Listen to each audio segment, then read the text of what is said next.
అరెస్టుకు రంగం సిద్ధమవుతోందా? ఫార్ములా ఈ కార్ రేస్కు సంబంధించిన అవినీతి ఆరోపణలు ఎదుర్కొంటున్న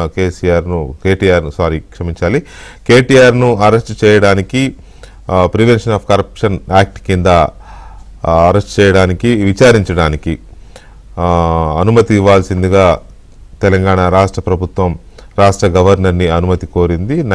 సెక్షన్ 17A కింద అనుమతి కావాలి అని. అది దాదాపు 70 days 70 రోజుల తర్వాత ఇవాళ గవర్నర్ గారు దానికి అనుమతి ఇచ్చారు ప్రాసిక్యూట్ చేయడానికి. సో ఈ నెక్స్ట్ రియాక్షన్స్ ఎలా ఉండబోతున్నాయి?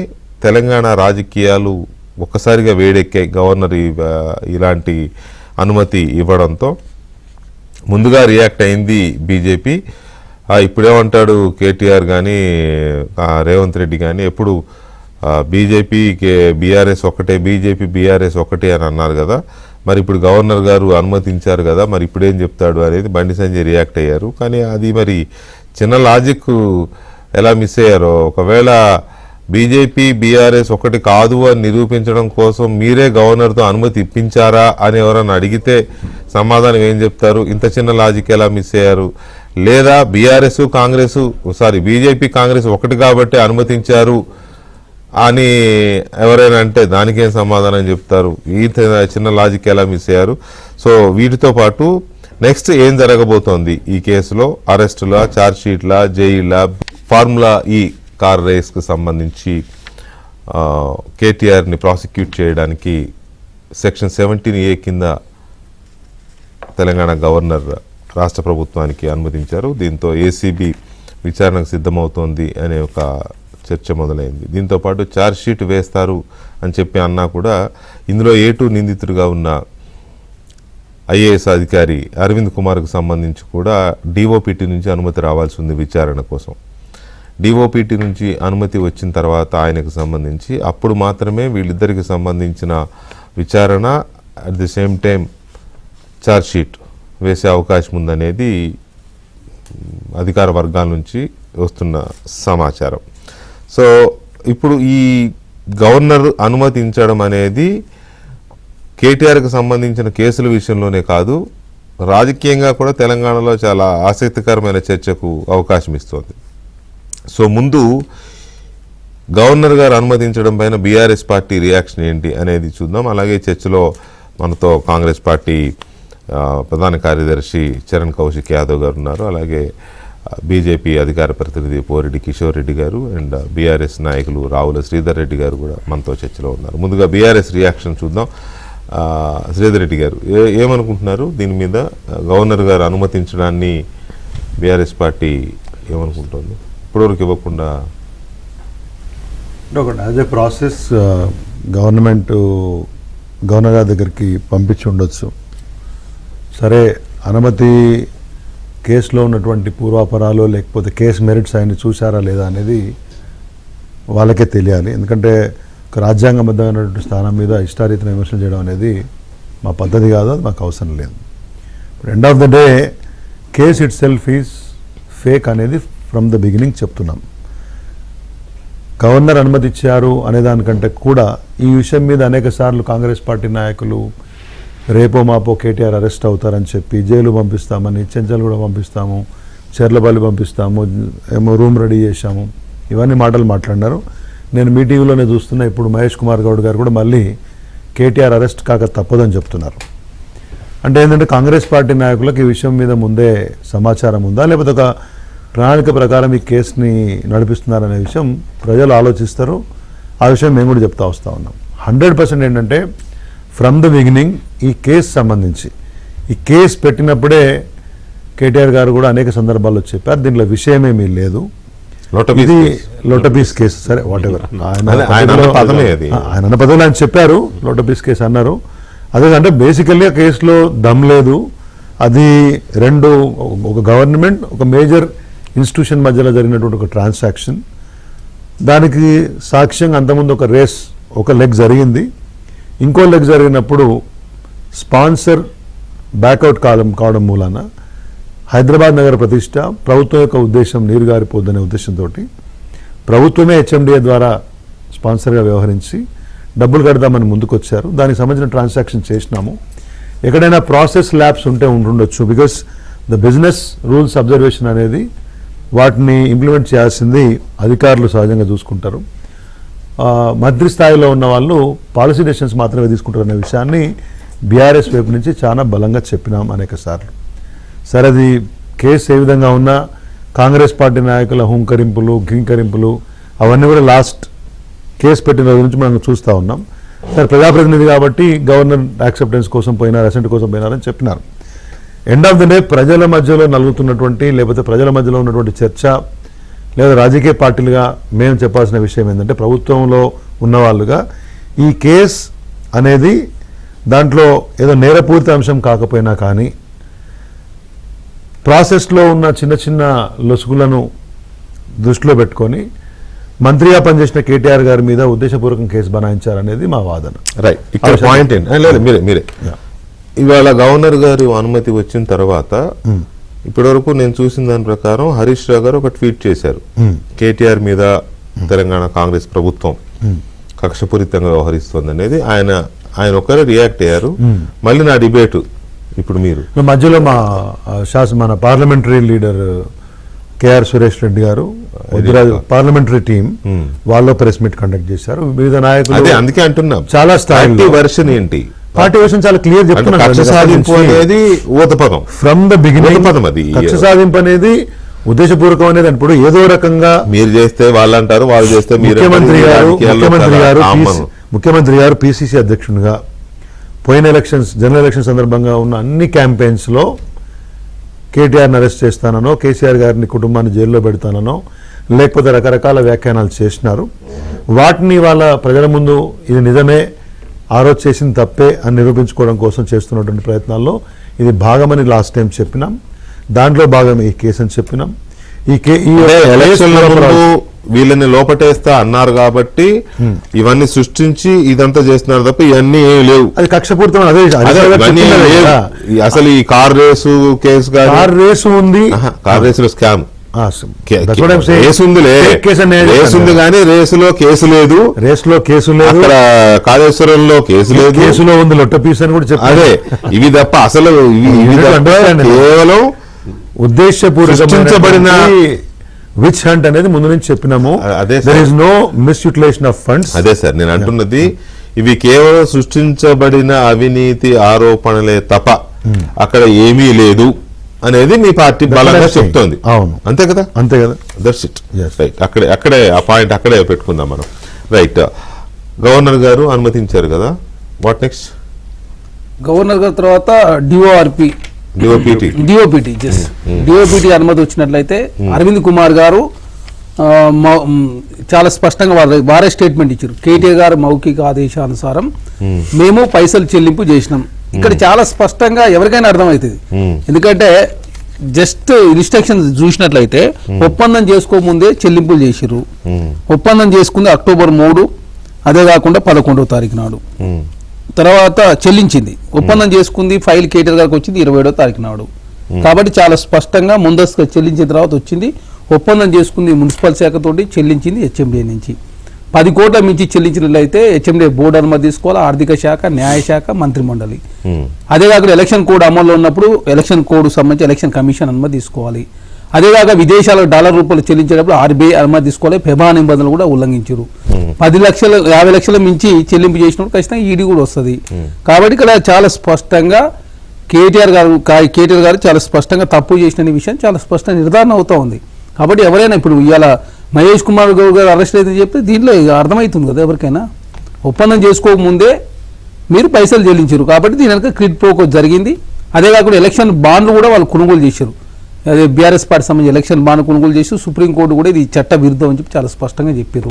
అదే కాకుండా ఏసీబీ దాడులు జరిగినప్పుడు కూడా గ్రీన్కో సంస్థకు సంబంధించి ఎలక్షన్ బాండ్లు బీఆర్ఎస్ పార్టీకి సంబంధించి వారు కొనుగోలు చేశారు. కాబట్టి అదే కాకుండా ఇన్కమ్ ట్యాక్స్ అనుమతి తీసుకోకపోవడం మూలంగా దాదాపు 8,60,00,000 రూపాయలు హెచ్ఎండిఏ కూడా చాలా స్పష్ట ఇన్కమ్ ట్యాక్స్ చెల్లించిన పరిస్థితి. కాబట్టి ఒప్పందం చేసుకున్న సంస్థతో కాకుండా ఒప్పందం లేని సంస్థతోటి, అదే కాకుండా ఒప్పందం చేసుకోముందే చెల్లింపులు జరిగినాయి. కాబట్టి చాలా స్పష్టంగా ఇందులో కేటీఆర్ గారు ముద్దాయి ఉన్నమాట వాస్తవం. అదే కాకుండా కేటీఆర్ గారు ఏమంటారు, ఇది లోటబేస్ కేసు, అదే కాదు ఇది ఏసీబీ ఎట్లా వస్తుందని చెప్తా ఉన్నాడు. అవినీతికి నిరోధక చట్టం సెక్షన్ 13(1)(a) ప్రకారం ప్రజాప్రతినిధులు అధికారులు ఉద్దేశపూర్వకంగా నేరపూరిత దుష్ప్రవర్తనకు పాల్పడడం, ప్రభుత్వ ఆస్తిని ఉద్దేశపూర్వకంగా ఇతరులకు అప్పగించడం, దీనికి 4 ఏళ్ల నుంచి 10 ఏళ్ల జైలు శిక్ష. పీసీ యాక్ట్ కూడా రిఫ్లెక్ట్ అయింది. అదే కాకుండా ఐపీ సెక్షన్ 405 కింద కూడా ఇక్కడ కేసు నమోదు చేశారు. కాబట్టి చాలా స్పష్టంగా కేటీఆర్ గారు అదేవిధంగా నిబంధనలు ఉల్లంఘించినది చాలా స్పష్టంగా ప్రజల ముందు అర్థమైంది. అదే కాకుండా అరవింద్ కుమార్ గారు కేటీఆర్ గారు మౌఖిక ఆదేశానుసారం మేము చెల్లింపులు చేసినాం కూడా అన్నాడు కదా ఒక సందర్భంలో. కేటీఆర్ గారు కూడా స్వయంగా అవును నేను చెప్పానని ఆయన కూడా అన్నాడు. నేను ఓవరాల్గా నేను చెప్పాను అని అన్నాడు. యాక్చువల్గా మరి ఆ తర్వాత మరి రిపెంట్ అయ్యారా ఏంటో కానీ తర్వాత దాన్ని పదే పదే రిపీట్ చేయలేదు. ఒకసారి మాత్రం ఎస్ నేను చెప్పిన ఏం తప్పేముంది, తెలంగాణ కోసం హైదరాబాద్ కోసం అనే టక్మని అనేసారు. సరే అది ఒక ఆస్పెక్ట్. అయితే ఇప్పుడు డిఓపిటి అనుమతి వచ్చిన తర్వాత ఖచ్చితంగా అరవింద్ కుమార్ గారు కావచ్చు కేటీఆర్ గారు ఇక్కడనే దాగి ఉందని చెప్పేసి కాంగ్రెస్ పార్టీగా చాలా స్పష్టంగా డిఓపిటి అనుమతి ఇవ్వకుండా నిబంధన అదేమంటే లీగల్గా ఉన్నటువంటి నిబంధనలు వాడుకునే ప్రయత్నం BRS party Bharatiya Janata party రూపంలో చేస్తుందని చెప్పి కాంగ్రెస్ పార్టీ మేము ఆరోపిస్తా ఉన్నాం. ఎందుకంటే గవర్నర్ గారు అనుమతి ఇచ్చారు, మరి డిఓపిటి కూడా అనుమతి ఇస్తే ఒకేసారి 2 అయిపోయేది. ఒకటి ఇచ్చి ఒకటి ఇవ్వకపోవడం మూలంగా చట్టపరంగా అదేవిధంగా కోర్టులలో ఇది నిలిచే అవకాశం లేదని చెప్పేసి నిపుణులు చెప్తా ఉన్నారు. కాబట్టి అది Bharatiya Janata party BRS party ముందస్తుగానే మాట్లాడుకొని డిఓపిటి అనుమతి ఇవ్వలేదని చెప్పేసి మేము కాంగ్రెస్ పార్టీకి ఆరోపిస్తా ఉన్నాం. దానికి సంబంధించి కూడా మా ఈరోజు దేవరకద్ర ఎమ్మెల్యే జేఎంఆర్ గారు న్యాయశాస్త్రంలో పట్టభద్రులు, అదే కాకుండా అడ్వకేట్, వారు చాలా స్పష్టంగా దీని మీద కూడా ఈరోజు ప్రెస్ మీట్ సమావేశంలో కాంగ్రెస్ పార్టీ మాట్లాడింది. కాబట్టి డిఓపిటి 2 ఒకేసారి ఇచ్చుంటే వేరుండేది. కానీ ఒకటి ఇచ్చి ఒకటి ఆపడం వెనకాల ఉన్నటువంటి అంతర్యం ఏందో ఖచ్చితంగా రేపు ఎల్లుండో తెలవబోతుంది. ఎందుకంటే ఖచ్చితంగా కేటీఆర్ ఏ తప్పు చేయనప్పుడు హైకోర్టు పోయి స్టే తెచ్చుకోవాల్సిన అవసరం లేదు. ఇప్పుడు మరి హైకోర్టు పోతాడా లేదు చట్టపరంగా ఎదురు కూడా చూడాల్సిన అవసరం, తప్పు చేయనప్పుడు అది వారి అవసరము వారి ధీమా వాటి మీద ఆధారపడి ఉంటుంది. ఆయన ముందస్తు బెయిల్కి వెళ్తారా లేకపోతే ఇంకొక అప్పీల్కి వెళ్తారా తెలియదు. గవర్నర్ కూడా అనుమతించారు కాబట్టి మరి అప్పీల్కి వెళ్ళే అవకాశాలు ఉన్నాయా లీగల్గా ఏంటనేది వారు చూసుకుంటారు. ఇక్కడ పాయింట్ ఏంటంటే కిషోర్ రెడ్డి గారు గవర్నర్ గారు ఈ కేసును బాగా స్టడీ చేశారు కదా, స్టడీ చేశారు, న్యాయశాఖ ఒపీనియన్ తీసుకున్నారు, కేంద్ర న్యాయశాఖ ఒపీనియన్ తీసుకున్నారు, సొలిసిటర్ జనరల్ ఒపీనియన్ తీసుకున్నారు. అందరి దగ్గర తీసుకున్న తర్వాతనే ఇవాళ అనుమతి వచ్చింది. మధ్యలో ఎందుకు లేట్ అయింది అని అంటే వారికి ఉండే కారణాలు వారికి ఉండొచ్చు కదా. రాష్ట్రపతి దగ్గర నుంచి కూడా వారికి కొన్ని రాష్ట్రపతి కూడా పంపారు ఫైల్, గవర్నర్ గారు రాష్ట్రపతి గారు కూడా ఆ క్లియరెన్స్ వాటి కోసం లేట్ అయి ఉండవచ్చు. సో ఇన్ని చేసిన తర్వాత గవర్నర్ గారు ఇవన్నీ స్టడీ చేసిన తర్వాత అనుమతి ఇస్తే ఇప్పుడు శ్రీధర్ రెడ్డి గారు కానీ బీఆర్ఎస్ నాయకులు కానీ అంటున్నది ఏంటి అంటే ఇవన్నీ సృష్టించబడిన కేసు అంటున్నారు. అసలు ఏమి లేదు అక్కడ. సరే నోటీస్ అన్నా లేకపోతే ఇంకోటన్నా బ్లాంక్ ఏమి లేవు అక్కడ. రేవంత్ రెడ్డి అనే ఒక వ్యక్తి కక్ష సాధింపుతో చేస్తున్న కేసులు ఇండైరెక్ట్ గా గవర్నర్ సహకరిస్తున్నాడు అనుకోవాలి ఇప్పుడు, అంతే కదా వాళ్ళ మాటలను బట్టి.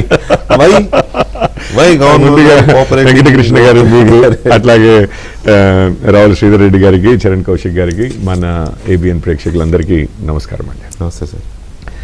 సో ఇందులో ఫండమెంటల్గా 2 విషయాలు ఉన్నాయండి. ఈ డబ్బులు పంపించినప్పుడు ఆర్బీఐ అనుకుంటాను ఒక 8 కోట్ల పెనాల్టీయో ఏమో వేసినట్టు, income tax IT department income tax penalty వేసింది. సో ఏదో ఒకటైతే పద్ధతి అయితే ఫాలో అవ్వలేదని మనందరికీ తెలిసిన విషయమే. ఇంకొకటి ఏంటంటే బ్యాంకులు ఎప్పుడైనా కానీ బ్యాంక్ ద్వారా మీరు విదేశాలకు రూపాయలు పంపించలేదండి, ఇక్కడి నుంచి డాలర్లో పౌండ్స్ పంపించారు కదా. అది పంపించినప్పుడు ఫెమా రెగ్యులేషన్స్ ఉంటాయి, ఆర్బీఐ పర్మిషన్స్ అవసరం. ఇప్పుడు అది హెచ్ఎండిఏ ద్వారా పంపించామన్నారు, అంతకుముందు హెచ్ఎండిఏ పంపించలేదు. మొదటిసారి పర్మిషన్ తీసుకున్నాము, 2వ విడత పంపిస్తున్నాం, 3వ విడత పంపిస్తున్నాం అనడానికి లేదు. అంతకుముందు గ్రీన్కో కంపెనీ ఉండింది, వారు పక్కకు జరిగితే హెచ్ఎండిఏని పెట్టి హెచ్ఎండిఏ డబ్బులు పంపించారు. సరే అది ఫెమాది వైలేషన్ ఆఫ్ ప్రొసీజర్ అనుకోండి. ఇంకొకటి 3వది ఏంటి అని అంటే అసలు ఒక లెవెల్ డబ్బుల కన్నా ఎక్కువ బయటికి ఏదైనా ఇవ్వాలంటే ఎవరికైనా కానీ అది రూపాయలు కావచ్చు, పౌండ్స్ కావచ్చు, US డాలర్సే కావచ్చు, ఖర్చు పెట్టాలి అంటే హెచ్ఎండిఏ దానికి అప్రూవల్స్ మినిస్టర్ అప్రూవల్ సరిపోదు, క్యాబినెట్ అప్రూవల్ కావాలి. ఇక్కడ మీకు వచ్చిన హెచ్ఎండిఏ చైర్మన్ గా ముఖ్యమంత్రి ఉంటారు, ఎవరు ముఖ్యమంత్రి ఉంటే వాళ్ళు ఉంటారు. అక్కడ ముఖ్యమంత్రి చైర్మన్ గా ఉన్న హెచ్ఎండిఏకి మాక్సిమం పర్మిషన్ 10 కోట్ల కంటే ఎక్కువ ఇవ్వడానికి లేదు. 10 కోట్లు దాటితే మళ్ళీ క్యాబినెట్ రావాలి. ఇక్కడ 43 కోట్లు ఇచ్చింది. అవును. సో ఇప్పుడు ఇంకొకటి ఏంటంటే క్యాబినెట్ ఎప్పుడు కావాలంటే అక్కడ 5 నిమిషాల్లో చేసుకోవచ్చు, కానీ చేయలేదు. అది అంటే వీరు కూడా చేయకుండానే డైరెక్ట్ గా వెళ్ళిపోయారు. సొంత డబ్బు అన్న టైప్ లో గవర్నమెంట్ డబ్బుకి ప్రైవేట్ డబ్బుకి తేడా లేకుండా వ్యవహరించారు అనేది ఫస్ట్ పాయింట్ అండి. ఒకటి. ఇప్పుడు రెండోది ఏంటంటే సరే ఇదంతా ఉన్నాయి, గవర్నర్ గారి దగ్గరికి పోయినా కానీ ప్రైమా ఫేసీ అయితే అసలు ఫాలో అవ్వలేదు కదా ప్రొసీజర్. ఇన్ని ప్రొసీజర్లు ఫాలో అవ్వకుండా ఏదైనా చేశారంటే అసలు కారణం ఏమై ఉండొచ్చు. వాళ్ళు కూడా చెప్తున్నారు. ఈ విచిత్రం ఏంటంటే మీరు ఫాలో అయ్యి ఉంటారు కదా, కేటీఆర్ గారు హిమ్సెల్ఫ్ ఏమన్నారంటే ఇందులో కరప్షన్ లేదు, ఏం లేదు, మాకు చెడు ఉద్దేశం లేదు, కేవలం ప్రొసీజరల్ ల్యాప్సెస్ ఉన్నారు. అది కూడా అవినీతి కదా. ప్రొసీజరల్ ల్యాప్సెస్ కూడా అడ్మినిస్ట్రేషన్ లో ప్రివెన్షన్ కింద బేసికల్ ఏంటంటే ఒకరికి బెనిఫిట్ అయ్యే విధంగా మనం ఏది చేసినా కానీ అవినీతి, గవర్నమెంట్ సొమ్ముతో ఏది చేసినా కానీ అది అవినీతి అయింది. ఇప్పుడు ఎవరికి బెనిఫిట్ అయింది ఇక్కడే అసలు మోస్ట్ ఇంట్రెస్టింగ్ పాయింట్. ఇప్పుడు ఆ ఫార్ములా ఈ కంపెనీ ఉందండి, వాళ్ళు కదా అసలు ఇవి అంతా ఆర్గనైజ్ చేసేది. మనం ఇక్కడ స్పాన్సర్ చేస్తాము, ఇన్ఫ్రాస్ట్రక్చర్ గవర్నమెంట్ ఇస్తుంది, ఇక్కడ స్పాన్సర్షిప్ ఖర్చులకి హెచ్ఎండిఏనో ఇంకొక స్పాన్సర్ అంతకుముందు వారిస్తారు. వారు అసలు టెక్నాలజీ మనుషుల్ని అన్ని తీసుకొచ్చేది వాళ్ళు, వాళ్ళది బ్రాండ్ ఆ ఫార్ములా ఈ రేసింగ్ అనేది వాళ్ళు కండక్ట్ చేస్తారు. అయితే ఇప్పుడు వాళ్ళకి ఈ ఇన్ని కోట్లు 45 కోట్లు ఏమో అన్నారు కదా మీరు, టకీమని పంపించేశారు కదా. మరి ఇంతవరకు దాని నుంచి అట్లీస్ట్ వాపస్ తీసుకురావడం అనేది ఒకటి చేశారా? ఎందుకంటే మీరు అంటున్నారు కౌశిక్ గారు ఇప్పుడు డిఓపిటి ఇవ్వకుండా గవర్నర్ గారు ఇవ్వకుండా కనుక ముందు అవుతా ఉంటాయి. ఇప్పుడు ఇక్కడ ప్రైమా ఫేసీయే విషయం ఉందా లేదా అని అంటే ఉంది అనేది అయితే కనిపిస్తుంది. అయితే ఇక్కడ మీరు అన్నదానికి ఒక అడిషనే ఈ పాయింట్ గతంలో ఒక సందర్భంలో వచ్చినప్పుడు గవర్నమెంట్ ఇచ్చిన ఆన్సర్ ఏంటంటే reply what ever explanation what ever ఆ డబ్బులు రిటర్న్ తెచ్చే ప్రయత్నం అన్నా చేశారా అని మీరు అడిగారే. క్వశ్చన్ నేను కూడా అడిగాను, స్వయంగా ముఖ్యమంత్రి గారిని అడిగాను. నాకు ముఖ్యమంత్రి రేవంత్ రెడ్డి గారు స్వయంగా చెప్పిన సమాధానం ఏంటంటే వీళ్ళు అగ్రిమెంట్ చేసుకున్నప్పుడు ఆ ఫార్ములా కార్ రేస్ కంపెనీతో ఎనీ లీగల్ కాంప్లికేషన్స్ వస్తే ఇక్కడ కోర్టు పెట్టాలి, పెట్టకుండా లండన్ కోర్టు పెట్టారు, ఆర్బిట్రేషన్ అది లండన్ లో. ఇప్పుడు మనం ఆ డబ్బులు రిటర్న్ తీసుకోవడం కోసం మనం ట్రై చేస్తున్నాము, అది లండన్ వెళ్ళాల్సి వస్తుంది ప్రతిసారి. అక్కడ ఉండే లాయర్ ఏమో మామూలుగా పౌండ్స్ లో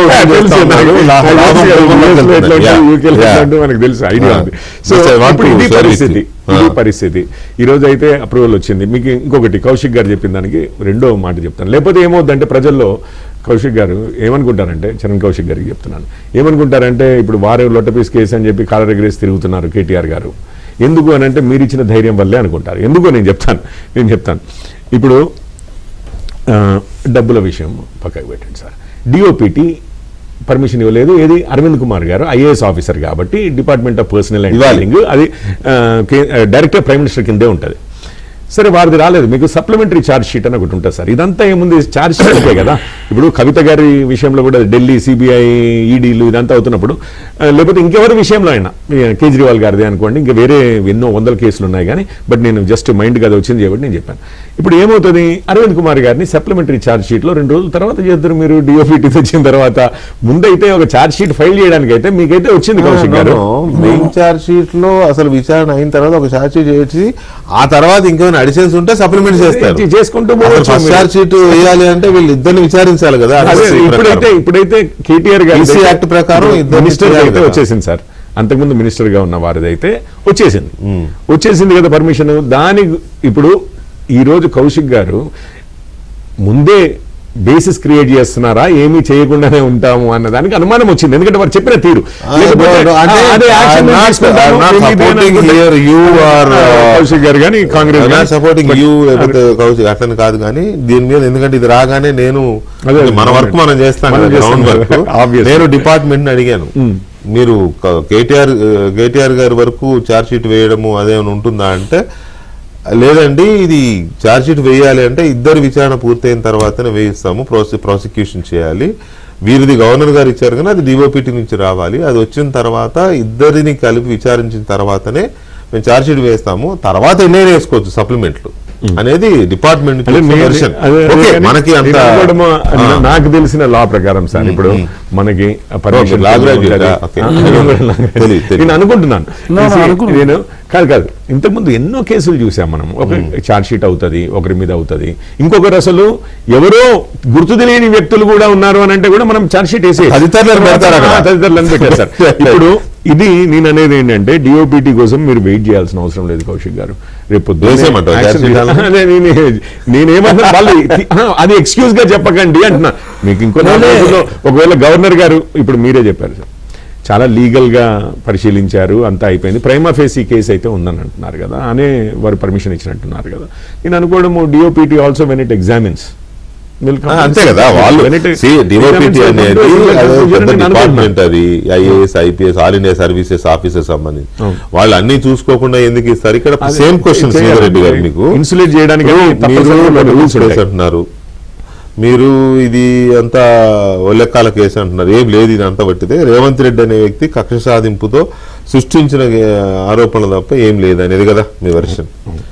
కానీ గవర్నర్ గారు చాలా హోంవర్క్ చేశారు దీని మీద. రాష్ట్రపతి గారికి పంపారు, సొలిసిటర్ జనరల్కి పంపారు, ఇంకా న్యాయశాఖకు సంబంధించిన టాప్ సెంటర్లో ఉన్న వాళ్ళందరికీ పంపి అవన్నీ చూసుకున్న తర్వాతనే ఆయన పర్మిషన్ ఇచ్చారు ఇవాళ. ఇప్పుడు మీరు అనేది ఎట్లుందంటే ఈ లొటపీస్ కేసుకి గవర్నర్ పర్మిషన్ ఇచ్చారన్నట్టు ఉంది. అంటే మీరు గవర్నర్ని నేమ్ చేయకపోవచ్చు, గవర్నర్ని రాజ్యాంగబద్ధమైన పొజిషన్లో ఉన్న వాళ్ళను ఏమన్నా అనడం నిందించడం మా ఉద్దేశం కాదు, లక్ష్యం కాదు. మరి ఆయన అనుమతించారంటే కేసు కదా. ఇప్పుడు కిషోర్ చెప్పారు ఒక పేపర్ సైనింగ్ ఇచ్చారు అనుకోండి, అంటే ఆయన అనుమతిచ్చే విధంగా మీరు ఫ్రేమ్ చేసి ఇస్తే he has no other way rather than accepting it by any standard. మీరు ఒక కేసు కంప్లైంట్ ఫైల్ చేసినప్పుడు ఇన్వెస్టిగేషన్ ఆఫీసర్ ఫీల్ అవుతే అంటారు, జడ్జి గారు నాట్ బై మెటీరియల్ ఫ్యాక్ట్స్ కొన్నిసార్లు, మేము లాయర్లం కాదు కానీ చాలా ఫీల్ అవుతే అంటే if you feel that if you feel rights అంటారు. సో మీరు ఇచ్చినటువంటి ఒక డాక్యుమెంటేషన్ కానీ వారికి సమర్పించినటువంటి సమాచారం కానీ no other way rather than accepting it అనే విధంగా ఉంటే ఇచ్చుంటారేమో. ఇది ఆల్ టెక్నికల్, మీరు మాట్లాడేవన్నీ కూడా సాంకేతిక అంశాలు, మేము మాట్లాడేది రాజకీయ అంశాలు. అందుకే KTR went to an extent saying మీకు దమ్ముంటే అరెస్ట్ కూడా చేసుకోవని చెప్పారు. ఎందుకంటే దీంట్లో వాస్తవాలు ఏందో ప్రజలకు తెలుస్తాయి అనే ఉద్దేశం చెప్పడం వెనుక ఏంటంటే ఇదొక ఫాల్స్ కేసు అని, ఇదొక ఫేక్ కేసు అని, దీంట్లో ప్రాపర్ ఫ్యాక్ట్స్ ఏమీ లేవు అని. End of the day as a minister మీరు చెప్పినట్టు నేను డెసిషన్ తీసుకున్నాను చెప్పాడు. ఆయన ఎక్కడ వెనక్కి పోలే, ఎస్ ఓపెన్లీ సెడ్ నేను హైదరాబాద్లో రేస్ కావాలి, నగర పరిస్థితి దెబ్బకూడదు, ఒక ఆర్గనైజేషన్ వెనక్కిపోయింది కాబట్టి ప్రభుత్వం ముందుకు వచ్చే విధంగా being a minister municipal administration HMDA టెక్నికల్గా చైర్మన్ సీఎం గారు ఉన్న more or less functioning authority. There are two types of administration. ఇప్పుడు ఫంక్షనల్ అండ్ వర్టికల్ అడ్మినిస్ట్రేషన్స్ ఉంటాయి. వర్టికల్ అడ్మినిస్ట్రేషన్లో ఆయనే చూస్తుంటారు జనరల్గా. ఇవాళ శ్రీధర్ బాబు గారు అన్నారు అనుకోండి, మున్సిపల్ అడ్మినిస్ట్రేషన్ ఇప్పుడు మున్సిపల్ మినిస్టర్ ఇప్పుడు సీఎం ఉన్నారు కాబట్టి ఇబ్బంది లేదు, వన్ అండ్ ద సేమ్. కానీ అప్పుడేంది జనరల్గా వర్టికల్గా ఆ అడ్మినిస్ట్రేషన్ అంతా ఆయనే చూస్తుండేవారు. కాబట్టి in principle you have taken a decision. ఆ రోజు ఉన్నటువంటి ప్రిన్సిపల్ సెక్రటరీ పొజిషన్లో అరవింద్ కుమార్ ఉన్నారు. బేసికల్ అంటే ఇక్కడ అరవింద్ కుమార్ మీద నెవర్ నెట్టాలని కాదు. ఇట్లాంటి టైమ్స్లో if they really think that the political administration ఏమన్నా అగ్రెసివ్గా ఉంది, లేకపోతే రూల్ బౌండ్ లేదనుకున్నప్పుడు it is their job to object it. KTR job ends with taking a decision, policy decision, in principle decision to bringing forward HMDA as a sponsor and pay the concerned amount, whatever amount it is. ఆ business rules apply చేయాల్సింది ఇక్కడే కదా. ఇక్కడే Arvind Kumar objected ఏమని, ఇది about 10 crores central cabinet approval needed అని ఆయన అంటే ఆయన వాట్సాప్ మెసేజ్ పెట్టాడు, you proceed release money will see later అని. ఏముంటాయంటే గవర్నమెంట్ కేటీఆర్ దగ్గర నుంచి వచ్చి ఆయన చెప్తారు గవర్నమెంట్ లో వాట్సాప్ మెసేజ్ పెడితే కూడా ఆయన తప్పే కావచ్చు. గవర్నమెంట్ లో ఇప్పుడు ఇవాళ కాంగ్రెస్ గవర్నమెంట్ ఉంది, వాళ్ళ మినిస్టర్స్ కూడా ఉన్నారు, జిల్లా పర్యటనలకు పోతారు, లేకపోతే ఇంకో దగ్గరికి పోతారు. Ministers concern or authority concern, even chief minister. సరే అవన్నీ అది చాలా సార్ ఆప్షన్ ఏంటి, నేను చెప్పే పాయింట్ ముందున్న ఆప్షన్ ఏంటి? ముఖ్యమంత్రి గారు మీరు ఎప్పుడైనా చూడండి సభా వేదిక మించి నేను చెప్తున్నాను ఆ ల్యాండ్ రేపు మార్నింగ్ కల్లా హ్యాండ్ ఓవర్ చేయండి. బయట చెప్పడం వేరు, ఇది వేరు సార్. స్పీకింగ్ ఆర్డర్స్ ని తర్వాత రాటిఫికేషన్ చేస్తారు. ఈ కేసులో రాటిఫికేషన్ చేశారనేది ఇష్యూ. సరే, రాటిఫికేషన్ చేశారా లేదా ఎంక్వైరీలో అవన్నీ బయటకు వస్తారు. రాటిఫికేషన్ ఉంటే ఈ పార్టీకి ఎప్పుడో బయటకు వచ్చేది, కానీ అది అసలు కేబినెట్ లోనే పెట్టలేదు, ఎజెండానే చేయలేదు. పక్కన పెడదాం. లేదు, వస్తే ఈ పార్టీకి ఇష్యూ. సార్, గవర్నమెంట్ లో ఇప్పటికీ శ్రీధర్ రెడ్డి గారు, గవర్నమెంట్ లో ఇప్పటికీ మీ వాళ్ళు ఉన్నారు, మీ ఉంటారండి. కొంత ఫేవరిజం లేదా ఫ్రెండ్షిప్ ఉన్న వాళ్ళు. ఈ పార్టీకి అదే కనుకుంటే ఇదో డాక్యుమెంట్ అని ఎప్పుడో కేటీఆర్ గారు బయట పెట్టేవారు. నా పాయింట్ ఏంటంటే, ఇప్పుడు గవర్నర్ గారు ఇది చేశారు కాబట్టి they are waiting for DOPT permission to probe Arvind Kumar. మీ ముందు నా ఆప్షన్ ఏంటంటున్నా, are you going for anticipatory bail or something else? దీంట్లో ఒక విషయం అండి నేను చెప్పేది, ఎనీథింగ్ ఇట్లాంటిది క్రైమ్ అని వాళ్ళు అలిగేషన్స్ చేసినప్పుడు any court of law would motive చూస్తారు. The motive behind the action is only committing crime, theft or taking money, whatever. Option మీరు చెప్తున్నాను అది కాదు, ఎంత ఇక్కడ ఇట్లా రానవసరంలే. నా క్వశ్చన్ స్ట్రైట్, ఈ దేశ పౌరుడిగా కేటీఆర్ గారికైనా మీకైనా నాకైనా ఎవరికైనా ఉన్న ఆప్షన్స్ ని కోర్టుకి వెళ్ళే అధికారం మనందరికీ హక్కు ఉంది. సింపుల్ సార్, నేను పాయింట్ అడుగుతున్నది, ఇప్పటి వరకు మీరు బెయిల్ కోసం వెళ్ళలేదండి కదా? వినండి సార్, చెప్పండి. 2 సార్లు 3 సార్లు మీరు విచారణ కూడా వెళ్ళి వచ్చారు. నోటీస్ కేసు అన్నారు, బొక్కలో కేసు అన్నారు, భోషణం కేసు అన్నారు, ఇష్టం మాట్లాడినారు. ఓకే, ఎందుకంటే ఏదైనా మీరు అంటున్నారు కాబట్టి. ఇప్పుడు గవర్నర్ గారు పర్మిషన్ ఇచ్చారు కాబట్టి సీఎం కూడా ఖండించలేదు కదా ఆ విషయం. ఏమీ లేదన్నప్పుడు అడిగేది ఉంటే నేను ఆయన అడుగుతాను సార్. నేను కేటీఆర్ గారు ప్రతినిధిగా మిమ్మల్ని అడుగుతున్నాను, చెప్పండి. ఒకవేళ గవర్నర్ గారు పర్మిషన్ ఇచ్చారు కాబట్టి ఏసీబీ ఒకవేళ విచారణకు వస్తుందేమో, నోటీస్ ఇస్తుందేమో తెలియదు కదా, మనకు తెలియదు. మీ ముందున్న ఆప్షన్ అడుగుతున్నా నేను, యాంటిసిపేటరీ బెయిల్ అట్లాంటివి లేకపోతే లెటర్స్ ఫేస్ అంటారు సార్. ఇప్పుడు దీంట్లో వాళ్ళు చేయగలిగేది ఏంటంటే, to the best of my knowledge, ఒకటి కక్ష సాధించాలా. మీరు ప్రశ్న అడిగిన దాంట్లో 10% మాట్లాడాలి. నేనంటే మాక్సిమం చేయగలిగేది అరెస్ట్ చేసే ప్రయత్నం చేస్తారు. మేము as a responsible political party and as a individual also, as a citizen also, ఆయన దగ్గర ప్రతి హక్కు ఉంది. లీగల్ కోర్స్ ఏదైతే ఉంటుందో రేపు పొద్దున దాన్ని ఎక్స్ప్లోర్ చేయడానికి, అంటే మాకు ముందున్న అవకాశాలని, ఇప్పుడు ప్రభుత్వం ఒక ఉద్దేశపూర్వక కేసు పెట్టినప్పుడు దాన్ని ఎదుర్కోవడం కోసం ఏం చేయాలో చేస్తాం కదా. లీగల్ పొలిటికల్ ఇప్పటి వరకు చాలా బింకంగా ధీమాగా ధైర్యంగా, అదేనండి బింకము ధీమా రెండో పదం ఉంటుందండి. రెండో పదం వాడారు మీరు, వాడారు బింకము ధీమా అన్నానే లేదా? మీ ప్రయారిటీస్ లో బింకం ఫస్ట్ ఉండే, నా ప్రయారిటీలో ధీమా ఫస్ట్ ఉండే. బింకంగా ధీమాగా భయం లేకుండా ధైర్యంగా బెయిల్ కోసం వెళ్ళలేదు.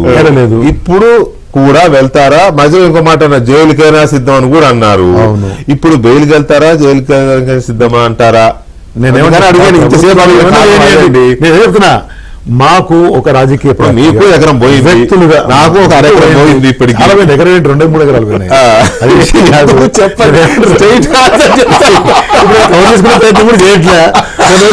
చేస్తారు బయట మనం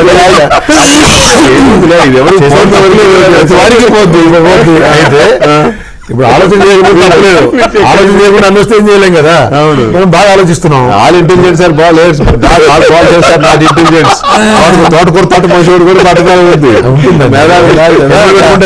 పెట్టుకోవట్లేదు. అదే అయితే ఏమంటే ఎండ్ ఆఫ్ ద డే మా ముందున్న అన్ని న్యాయపరమైన అవకాశాలు పరిశీలిస్తాం. రైట్, ఏది దాన్ని వెనకపోయేదేం లేదు. ఇక్కడ రాజకీయ అవసరం లేదా చెప్పు. రాజకీయ కక్షకి ఏమైనా తావుందా? హరీష్ రావు గారి మాటలు రాజకీయ కుట్రతో బీటర్ కేసు అని చెప్పి 10 నెలల కాలం పాటు 70 రోజులు చూడండి మీరు, 10 వారాలు పట్టింది. గవర్నర్ గారు లేఖ రాసి 10 వారాలు, 9 నెలలు కేసు నడుస్తా ఉంది. 4 సార్లు ఇప్పటి వరకు ఏసీబీ విచారణకు కేటీఆర్ గారు పిలిచారు. ఇక్కడ డైనింగ్ టేబుల్ మీద కూర్చోనో లేదా ఫామ్ హౌస్ లో కూర్చోనో వీళ్ళు అరెస్ట్ చేయండి వాళ్ళని అరెస్ట్ చేయని ఉద్దేశం కాంగ్రెస్ ప్రభుత్వం లేదు. మేము చట్టబద్ధంగా న్యాయబద్ధంగా గవర్నర్ గారి అనుమతి కావచ్చు, డిఓపిటి అనుమతి కోరినాం. ఇప్పుడు డిఓపిటి అనుమతి రాకపోతే ఇప్పుడు ఇక్కడ ఛార్జ్ షీట్ వేస్తానికి వీల్లేదు. కాబట్టి అప్పుడే వెయిట్ చేయాల్సింది. ఏసీ కూడా చాలా స్పష్టంగా నిర్ధారించింది. డిఓపిటి అనుమతి వచ్చిన తర్వాత మాత్రమే ఇద్దరు కలిపి విచారించిన తర్వాత ఛార్జ్ షీట్ వేస్తారు. కాబట్టి డిఓపిటి అనుమతి కేంద్ర ప్రభుత్వం త్వరగా ఇవ్వాలని చెప్పి నేను స్ట్రైట్ గా ఒక క్వశ్చన్ అడుగుతాను మిమ్మల్ని. మీరు నిజంగానే కేటీఆర్ అవినీతికి పాల్పడ్డారు ఈ విషయంలో అని దాన్ని నిగ్గుదేల్చడం కోసం నిజంగానే సిద్ధంగా ఉన్నారా, లేకపోతే ఆరోపణలు చేశాం కదా ఇక మళ్ళీ అరెస్టుల దాకా ఎందుకులే అని చెప్పి ఏమన్నా షో పుటప్ నడుస్తుందా? ఎందుకు క్విడ్ ప్రోకో జరిగిందని చెప్పి చాలా స్పష్టంగా ఏసీబీ నిర్ధారించింది. రేపు ఛార్జ్ షీట్ లో మనం చూస్తాం. చాలా ఛార్జ్షీట్ దాకా వెళ్ళదని కదా చాలా మంది అనుమానం. ఎందుకు అట్టుండే డిఓపిటి ఖచ్చితంగా ఇప్పుడు కిషన్ రెడ్డి గారు, బండి సంజయ్ గారు తెలంగాణ రాష్ట్రం నుంచి కేంద్ర మంత్రులు ఇప్పుడు రేపటి నుంచి స్టార్ట్ చేస్తారు మమ్మల్ని. ఇప్పుడు అందుకే మొత్తానికి ఎందుకంటే ఆర్కే పాలన నడుస్తుంది తెలంగాణలోని. ఆర్కే అంటే వాళ్ళ ఇంకోటి రేవంత్ ఇప్పుడు ఏమైతుంది, ఇప్పుడు డిఓపిటి అనుమతి రాకుండా ఛార్జ్ షీట్ దాకా కోర్టు స్టే వస్తే మీరు కావాలని చెప్పి అంటారని ఉద్దేశంతో మేము డిఓపిటి అనుమతి కోసం కేంద్రాన్ని రిక్వెస్ట్ తొందరగా ఇప్పిస్తే ఇద్దరిని సంబంధించి ఛార్జ్ షీట్ వేస్తారు. చట్టం ప్రకారం ముందుకు పోతాం. ఏసీబీ ఆల్రెడీ నిర్ధారించి క్విడ్ ప్రోకో జరిగిందని, క్లీన్ కో సంబంధించిన వెరీ సీరియస్. కాకపోతే చట్టబద్ధంగా న్యాయబద్ధంగా చట్టాన్ని లోబడి మాత్రమే రాజకీయ చట్టం ఎందుకంటే గతంలో మనం చూసినాం కేసీఆర్ డైనింగ్ ఎంతమంది పాజిటివ్ గానే తీసుకున్నాను. వెంకటకృష్ణ గారు ఒకటి పాయింట్, విచారణకు సహకరించకపోతే ఎవరైనా కానీ ఇటువంటి విషయాలలో అరెస్టులు గట్రాలు ఉంటాయి జనరల్ గా. నేను ఈ విషయంగా ఆయన 4 సార్లు పిలిస్తే వచ్చారని మీరే చెప్తున్నారు, 44 సార్లు పిలిచినా వస్తా అంటున్నాడు. ఈ దాంట్లో ఉన్న విషయం ఓపెన్, అది పేపర్ మీద ఉంది, పైసలు అక్కడ ఉన్నాయి, వీళ్ళు తెచ్చుకోలేదు, మళ్ళీ వెనకకి ఒక లెటర్ కూడా రాయలేదు. ముఖ్యమంత్రి గారు పౌండ్లలో ఫీజులు కట్టాలి అంటే ఆల్రెడీ మనం ప్రాసెస్ స్టార్ట్ చేసాం అయి ఉండొచ్చు కాక. మై పాయింట్ ఆఫ్ ఆర్గ్యుమెంట్, విచారణకు సహకరించకపోతే ఏమైనా దాచుకోవాలనుకుంటే అప్పుడు అరెస్టులు గట్రా ఉంటాయి. అరెస్ట్ అనేది ఎప్పుడు, వెన్ మీరు కోఆపరేట్ చేయకపోతే అయితే అరెస్ట్ చేస్తారు. విచారణకు సహకరించకపోతే కాదు, విచారణకు సహకరించకపోతే కాదు. ఇష్యూ అది కాదండి, మీరు కన్వీనియంట్ గా నెక్స్ట్ కి వెళ్ళాలనుకుంటున్నారు కానీ మీరే లాస్ట్, మీరే కంక్లూడ్ చేయాలి.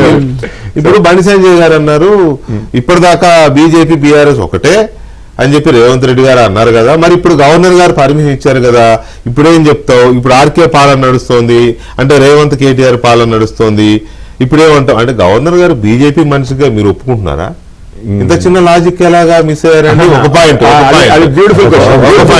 రెండో పాయింట్, కాళేశ్వరం ఇంతవరకు సిబిఐ ఎందుకు ఎంటర్ అవ్వలేదు? ఒకవేళ మరి రేవంత్ రెడ్డి గారు ఆరోపణలు నిజం కాకపోతే అనే కౌశిక్ రేవంత్ రెడ్డి గారు అడిగితే దానికి ఎలా సమాధానం చెప్తారు? ఇదంతా ఇంత చిన్న లాజిక్ ఎలా?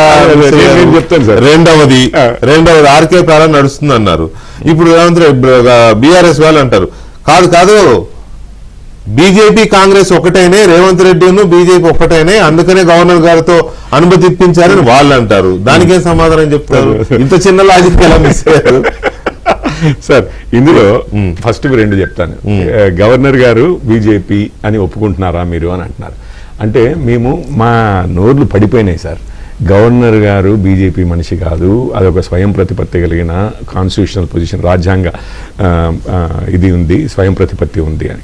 సిబిఐ ఈడీ మా చేతిలో లేవు. అందులో ఆపోజిషన్ లీడర్ కూడా సిబిఐకి అయితే ఇప్పుడు అధిర్ రంజన్ చౌదరి గారు కూడా అపాయింటింగ్ అథారిటీలో ఉన్నారు, చీఫ్ జస్టిస్ కూడా ఉన్నారు, ఇండిపెండెంట్ ఏజెన్సీస్. చెప్పినా కానీ ఏ ఏజెన్సీ ఏది చేసినా కానీ ఇదంతా మోడీ గారే చేస్తున్నారు, బీజేపీయే చేస్తుంది అన్న టైప్లో అంతకుముందు ఎప్పుడు కాంగ్రెస్ వారు అంటున్నారు. ఈరోజు మేము అన్నది ఏంటంటే అది ఏ విధంగానైనా తీసుకొనివ్వండి, మా చేతిలో ఉన్నాడా అని కాదు, మేము ముందు నుంచి చెప్తున్నామయ్యా గవర్నర్ గారు మా చేతిలో లేరని. గవర్నర్ గారు మా మనిషి చేయబట్టి ఆపుతున్నాడు చేయబట్టి మీరు బీఆర్ఎస్ బీజేపీ ఒకటే అన్నారు కదా.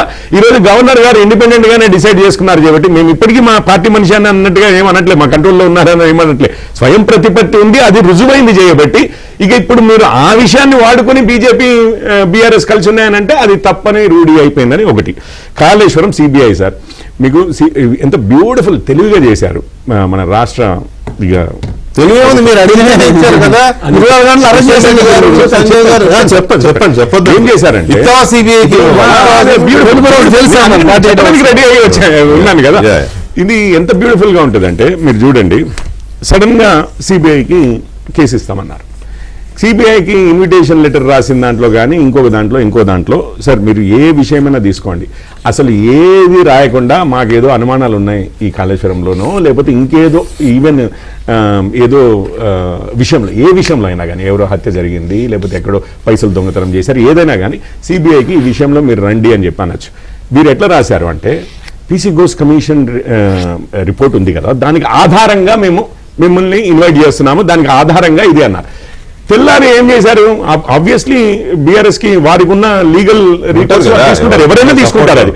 అది అందులో ఎటువంటి విధంగా కూడా తప్పు పెట్టేది. కోర్టు ఏమనింది, అరే ఆ పీసీ ఘోష్ కమిషన్ మీద అసలు ఫస్ట్ ఘోష్ కమిషన్ మీదనే వీళ్ళు ఏదో వేశారు అనుమానాలు, దాన్ని ఆధారంగా ఎటువంటి స్టెప్స్ తీసుకోవద్దని. అయితే సిబిఐ ఇన్విటేషనే మీరు చూస్తే ఆ లెటర్ చదవండి, సిబిఐ ఇన్విటేషనే పీసీ ఘోష్ కమిషన్ రిపోర్ట్ ఆధారంగానే ఉంటది. మీరు చూడండి ఒక్క నిమిషం, దానికి చట్టబద్ధత పార్లమెంట్ ద్వారా ఏర్పడిందని చెప్పి డ్యామ్ సేఫ్టీ అథారిటీకి కరప్షన్ గురించి కాదు కదా, అది లోపభూయిష్టంగా కట్టిరు అనేది ఒకటి. ఇప్పుడు కరప్షన్ కి లోపభూయిష్టతకి ఒకటి ఉంటుంది. పీసీ ఘోష్ కమిషన్ ద్వారా వచ్చిన దాన్ని బట్టి మీరు డ్యామ్ సేఫ్టీ పెట్టినా కూడా అందులో పీసీ ఘోష్ కమిషన్ చేయబట్టి అవతల పోతే ఇప్పుడు సిబిఐ ఏం చేయాలి, ఇంకొక విషయం ఏం చేశారంటే తెలియదా, నేను కాదంటే సార్ ఇక్కడ పాయింట్ చెప్తున్నా, అత్యున్నతమైనది చట్టసభ. అవును సార్, చట్టసభలో ముఖ్యమంత్రి గారు చేసిన announcement, PC Ghosh committee report ఇచ్చింది, కమిషన్ రిపోర్ట్ ఇచ్చింది, ఆ రిపోర్ట్ ని టేబుల్ చేస్తున్నాము. ఆ రిపోర్ట్ ని ఇప్పుడు మేము ఏం చేసినా కూడా మళ్ళీ రాష్ట్ర ప్రభుత్వం కక్షతో చేసిందనో అదనో రాజకీయాలు ఆల్రెడీ బీజేపీ నాయకులు ఇట్లా సిబిఐకి ఇమ్మని డిమాండ్ కూడా చేస్తూ ఉన్నారు. సో అసెంబ్లీలో నేను స్టేట్మెంట్ చేస్తున్నాను, ఇది సిబిఐకి ఇస్తున్నామని చట్టసభలో చేసిన స్టేట్మెంట్ అది. పీసీ ఘోష్ కమిషన్ ఇచ్చిన రిపోర్ట్ టేబుల్ చేస్తూ చేసిన ప్రకటన. నేను అదే అంటున్నాను, నేను ఏ మాత్రము అది జరగలేదు అనట్లేదు కదా, అదే జరిగింది. పీసీ ఘోష్ కమిషన్ మీద హైకోర్టు తెల్లారు ఏమని కమిషన్ రిపోర్ట్ ని అంటే ఇష్టం లేదా, నేను అదనట్లేదు. అయ్యో మీరు ఇప్పుడు చూడండి గవర్నర్ పర్మిషన్ లేకుండా సడన్ గా ఎవరైనా అడగొచ్చు, అరే కేటీఆర్ అరెస్ట్ చేయడం మీకు ఇష్టం లేదా అని అంటే, సార్ మేము గవర్నర్ పర్మిషన్ అని అంటే కోర్టు అడ్డం ఉంది, కోర్టు ఆర్డర్లు అడ్డం ఉన్నాయని చెప్తున్నాను నేను ఈ మూమెంట్ లో. ఇంకొకటి ఏంటంటే కొంచెము ఇంట్రెస్టింగ్ పాయింట్ సార్, ఇప్పుడు ఈ 3 బ్యారేజీల సంగతే ఉంది పీసీ ఘోష్ కమిషన్ పర్వ్యూలో గానీ సిబిఐని పిలిచింది కానీ, అసలు ఎప్పుడు పొద్దున్న లేస్తే ఈవెన్ మేము అన్నాము, మేము అనలేదు అనట్లేదు, రేవంత్ రెడ్డి గారు కూడా 100 సార్లు అన్నది 1,00,00,00,00,00,00,00,00,00,00,00,00,00,00,00,00,00,00,00,00,00,00,00,00,00,00,00,00,00,00,00,00,00,00,00,00,00,00,00,00,00,00,00,00,00,00,00,00,00,00,00,00,00,అన్నారు కదా, అది మొత్తం కాళేశ్వరం ఇష్యూ అంతా రావాలి కదా, అది కూడా మళ్ళీ పెట్టలేదు ఈ సిబిఐ విషయంలో. సో ఇవి 2 పాయింట్స్ ఉన్నాయి, అది లీగల్ కొన్ని లీగల్ ఇవి కూడా ఉన్నాయి, ఏది హైకోర్టు తీర్పు ఉంది, దాన్ని ఏ విధంగా ఇంటర్ప్రిటేషన్, దాన్ని ఏ విధంగా ముందుకు తీసుకెళ్లాలనేది కూడా ఒక పర్టికులర్ యాంగిల్. ఎందుకనంటే ఆ ఇన్విటేషన్ లెటర్ కాంప్లికేట్ చేశారు. హైకోర్టు ఇచ్చిన ఆర్డర్ కిన్ను చట్టసభలో ముఖ్యమంత్రి స్టేట్మెంట్ కి చాలా తేడా ఉంది. హైకోర్టు ఇచ్చింది ఏంటి అని అంటే కోఎసివ్ స్టెప్స్ కి వెళ్ళొద్దు అని స్టేట్ గవర్నమెంట్ అదే, కానీ స్టేట్ గవర్నమెంట్ దీన్ని సిబిఐకి ఇచ్చేసింది. ఏ విధంగా ఇచ్చిందంటే దీని బేసిస్ మీద దీని ఒక్క లైన్ తీసేసి ఇంకో లెటర్ అని కాదు, మేము కమిషన్ వేసాము, మేము దీని మీద ఇది చేసాము, ఇది హోల్ సోల్ కేసు, ఇది దీని మీద సిబిఐ విచారణ చేయాల్సిందిగా కోరుతున్నామని రాశారు. పీసీ ఘోష్ కమిషన్ ఆధారంగా ఎంక్వైరీ చేయమని సిబిఐ ఎందుకంటే కమిషన్ రిపోర్ట్ ఆధారంగా చేస్తుందా? సిబిఐకి దాని ఇంటిగ్రిటీ ఏంటంటే ఇక్కడ మనం సరే ఫైనల్ కంక్లూజన్ దీంట్లో ఈ పొలిటికల్ గా కానీ ఇంకోటిగా శ్రీధర్ రెడ్డి గారు టైం ప్లీజ్.